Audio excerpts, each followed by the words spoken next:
지방으로 발령이 난 남편은 지방에서 하숙집을 얻어서 직장에 다녔고 우린 주말에만 만나는 주말 부부였다. 오늘도 주말이라 남편에게로 왔다. 남편에게 변태적으로 밤새 시달리다가 해가 중천에 떠서야 정신을 차리고 일어나 보니 남편이 없다. 시계를 보니 11시가 넘었다. 머리가 깨지려고 하는 것을 참으면서 일어나 남편의 비상약 통에서 2통약을 먹고서 거실로 나가보니 아무도 없다.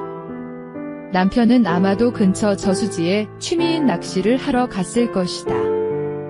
남편은 모기들 때문에 밤에는 낚시를 잘 하지 않고 나대만 한다. 웬수 덩어리. 라는 생각을 하면서 남편의 식사 준비를 시작했다. 그러다가 거울에 비친 내 얼굴을 보고서 난 남편이 어젯밤에 무슨 짓을 했는지 알 것 같았다.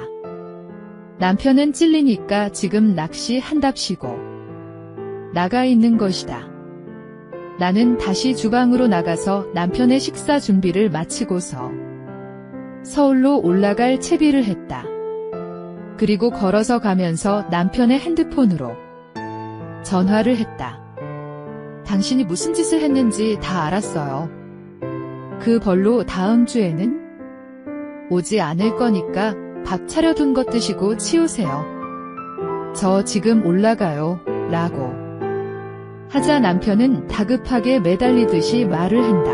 미안해. 여보. 내가 이성을 잃고서 그만. 조금 심했지? 그러니까 다음 주에는 안 온다고요. 난 병원에 가서 치료받아야 할 것 같아요. 끊어요. 난 대꾸도 하지 않고 끊어버렸다. 내가 남편이라면 미안해서라도 사과하면서 이왕 이렇게 된 거 터미널에 태워다 주겠다고 할 것 같은데 남편은 자기만 생각하는 사람이었다. 갑자기 15년 넘게 남편과 아이들을 위해서 희생하면서 살아온 내 인생이 비참하게 느껴지면서 눈물이 나왔다. 손등으로 눈물을 닦으면서 정신없이 걸어갔다. 차로는 10여 분이면 되는 거리가 걸어서 가려니 한참 걸리는 거리였다. 눈물은 왜 그렇게 하염없이 흐르는지 모르겠다. 저기요. 자리가 남는데 타실래요? 터미널 가시죠. 라고 익숙한 목소리가 내 등 뒤에서 들려온 것은 시내가 보이는 초입에서였다. 누구야? 들어본 목소리인데? 라고 생각을 하면서 난 뒤를 돌아봤다. 내 뒤에는 조그만 승용차에 어제 봤던 기사가 선글라스를 쓰고서 나를 보면서 웃고 있었다. 그 남자의 미소가 해맑게 느껴지면서 정이 가는 얼굴이라는 생각이 들었다. 타시려면 얼른 타세요. 요금은 안 받을 테니까요. 어떻게 여길 왔어요? 하면서 열려진 조수석 창문에 얼굴을 대고서 물어보는데 빠방 하면서 남자의 차 뒤에 서 있던 덤프트럭이 신경질적으로 크락션을 울려댄다. 얼른 타세요. 타고 이야기하죠. 저 무식한 덩어리가 제 차를 깔아버리기 전에요. 남자는 몸을 조수석 쪽으로 숙여서 차 문을 열어준다. 난 덩달아 급해지는 마음에 얼른 차에 올랐다. 6시 차로 가신다면서 벌써 길을 나섰어요. 남자가 능숙하게 운전을 하면서 나에게 묻는다. 아니 어쩌다가 조금 일찍 나서게 되었어요. 그런데 어떻게 여기서 계세요?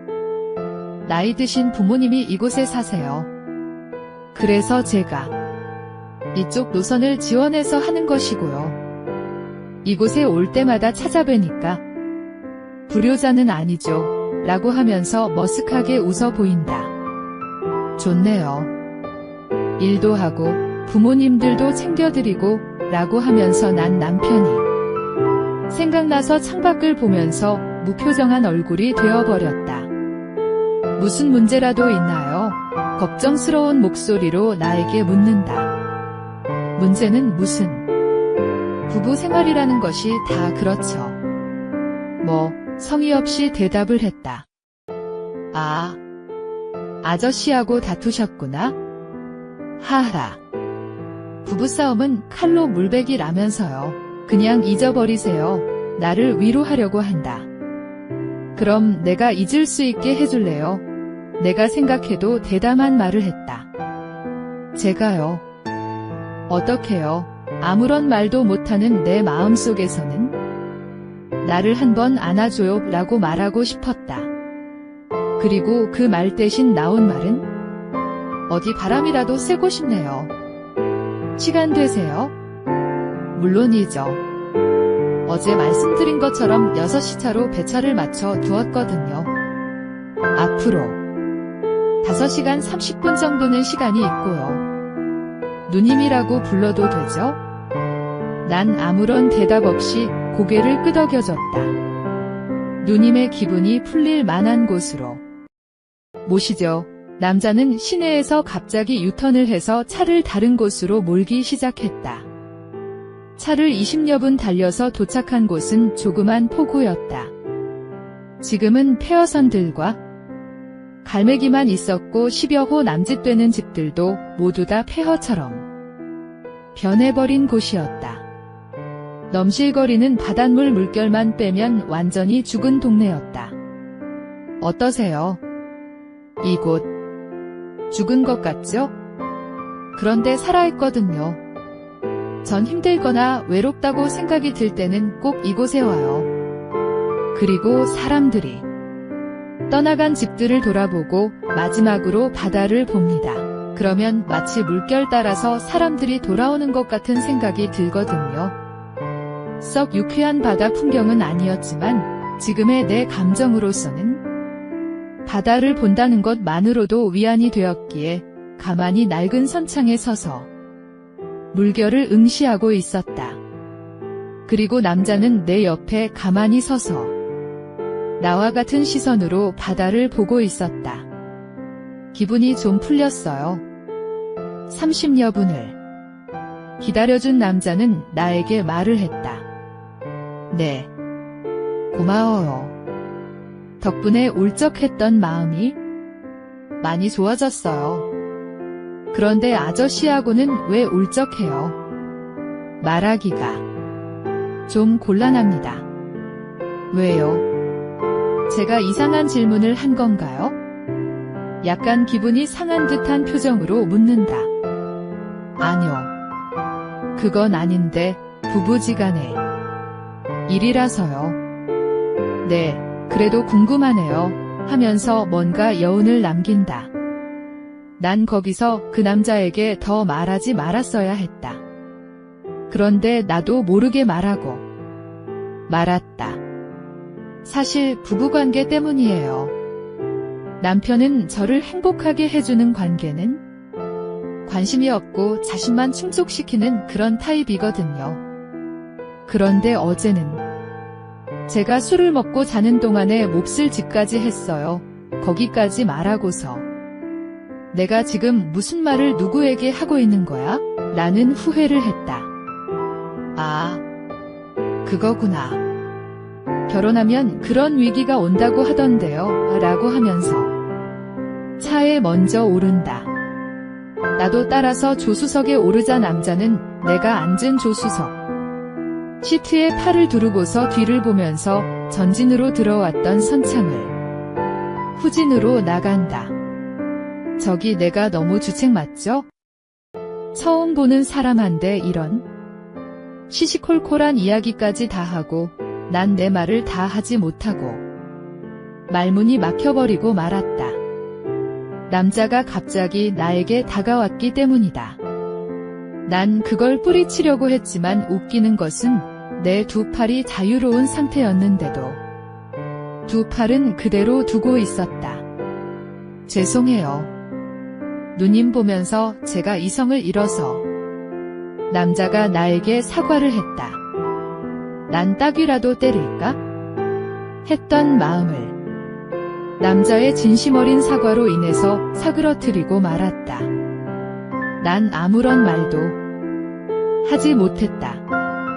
그저 고개를 숙이고서 자동차 바닥을 보고만 있었다.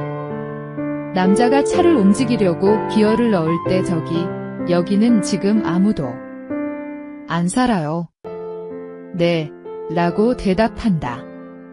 그럼 잠시만 차를 멈춰봐요. 남자가 급하게 차를 세운다. 나를 남편과 다르게 행복하게 만들어줄 수 있어요. 그리고 이건 비밀이에요. 절대로. 남자는 능숙하게 조수석 시트를 눕히면서 네, 비밀입니다. 우리 둘만의 비밀. 자리가 불편하죠? 뒷자리로 갈까요? 난 대답 없이 남자를 따라서 얼른 자리를 옮겼다. 난 그대로 정신을 놓아버리고 말았다. 남편과는 비교가 되지 않았다. 그런 후이어 시간이 벌써 이렇게 되어버렸네 라고 하더니 운전석으로 가서 차를 출발시키는 것이다. 어머, 천천히 가요. 허둥거리면서 말을 했지만 남자는 배차 시간에 늦는다면서 정신없이 차를 몰았다. 잠시 후 남자는 내가 기다리는 곳에 버스를 몰고 들어왔고 나는 그런 남자에게 눈인사를 해주면서 버스에 올랐다. 내가 올라가자 남자는 의미 있는 눈빛으로 나를 보았다. 나도 살짝 웃어주면서 남자의 이름표를 봤다.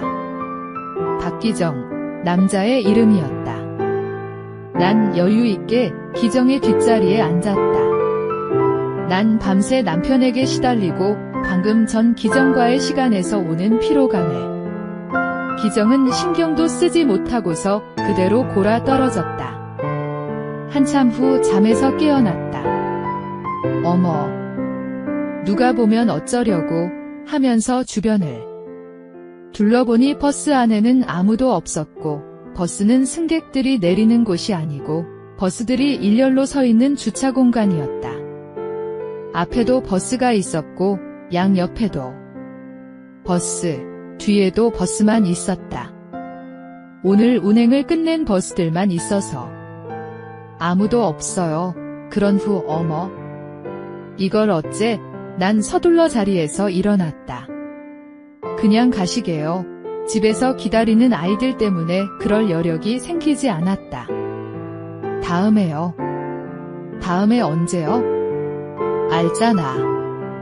항상 같은 시간에 차 타는 거. 토요일 3시 반요. 기다릴게요. 라고 하면서 나보고 먼저 가라고 한다. 난 가볍게 손을 흔들어주고서 버스들이 가득 찬 주차장을 빠져나와 택시에 올랐다. 그리고 목요일에 남편의 전화가 왔다. 이 인간이 이제야 전화질이야? 이제 주말 다가오니까 생각이 나나 보지. 남편에게 사정 봐주지 않고서 싸댔다. 남편은 나름대로 사과 아닌 사과와 통사정을 했고 난 기정을 만나야 한다는 생각에 모시기는 척하면서 남편의 하숙집으로 가겠다고 했다.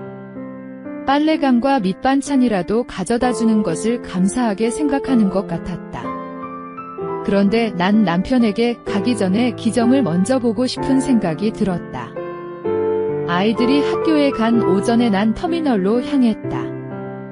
연락처도 모르고 무작정 나선 것이었다. 터미널에 있는 버스 회사의 사무실에 가서 박기정이라는 이름만 가지고 찾으니 지금 운행 중이라고 한다. 난 간단하게 내 핸드폰 번호만 메모해주고 나왔다. 그리고 내가 집에서 아이들이 돌아오기를 기다리고 있는데 기정에게서 전화가 왔다. 누님, 맞죠? 라고 들뜬 목소리로 기정이 나를 확인한다. 응, 맞아요. 말 편하게 하세요. 응, 나 맞아. 잘 지냈어? 아뇨. 누님 보고 싶어서 죽는 줄 알았어요. 사실은 나도 그래서 찾아갔는데 없던데. 우리 오늘 봐요. 라고 한다. 몇 시에 오는데? 이따가 5시쯤이면 터미널 들어가요. 5시면 그럼 아이들 학원 보내고 6시 반에 보자. 어디서 볼까?